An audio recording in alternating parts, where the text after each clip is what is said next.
देखिए, हमारे गुरु जी कहते हैं संसार में 2 प्रकार की गंगा है। कितनी? कहा 2 प्रकार की।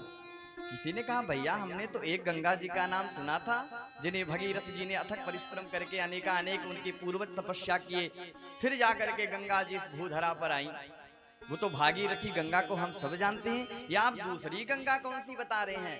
कहा दूसरी गंगा का नाम है जो भगवान के वाणी रूपी गंगा है। कहा इनका क्या नाम है? कहा इनका भागवती गंगा नाम है। कहा दोनों में श्रेष्ठ कौन है? कहा अपने अपने स्थान पर दोनों श्रेष्ठ हैं, किंतु जो वाणी से निकली है वो अत्यधिक कलिकाल में श्रेष्ठ हैं। अब दोनों का कार्य हम लोग समझ लेते हैं। दोनों गंगा का कार्य क्या है?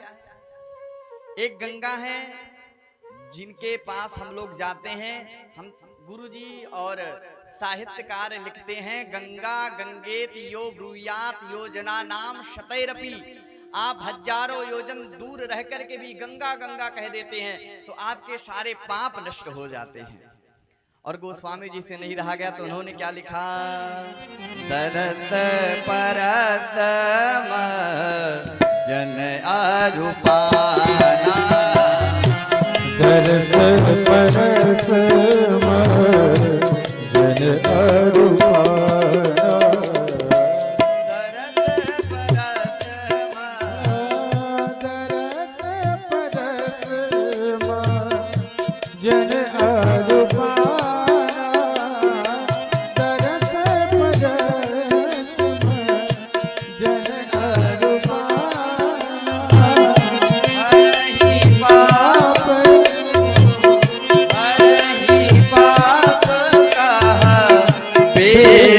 पुराना तरस परस जन अरूपाना, तरस परस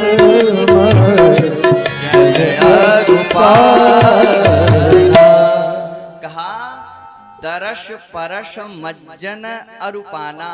आप गंगा जी का दर्शन कर ले अथवा आचमन कर ले अथवा स्नान कर ले तो होता क्या है? कहा हरहि पाप कह वेद पुराणा। सारे वेद पुराण कह रहे हैं कि आपके सारे पाप नष्ट हो जाते हैं आप जिस क्षण गंगा जी में स्नान करते हैं। ये गंगा जी की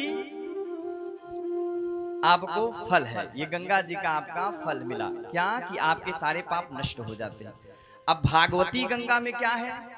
कहा भागवती गंगा की यह विशेषता है कि उन गंगा जी में आपको जाना है तो आपको तैयारी करनी पड़ेगी कि भैया प्रयाग जाना है, वहां स्नान करना है, आपको तैयारी करके वहां जाना है। और आप स्नान किए और आए तो आपके पाप नष्ट हो गए, किंतु अब रास्ते में जो आपने अपराध किया वो तो नष्ट नहीं हो। भागवती गंगा क्या है? कहा इनके पास जाना नहीं पड़ता है, ये स्वयं आपके द्वार पर कृपा करने के लिए आ जाती हैं, ये स्वयं आपके गांव में आपके क्षेत्र में कृपा करने के लिए आ जाती हैं। विशेषता यह है कि जो भागवती गंगा है ना, ये जब आप भगवान की गुण गणों को सुनते हैं तो आपके अंदर की जो पाप करने की प्रवृत्ति है, पाप करने की प्रवृत्ति को ही समाप्त कर देती हैं। बोलो भागवत भगवान।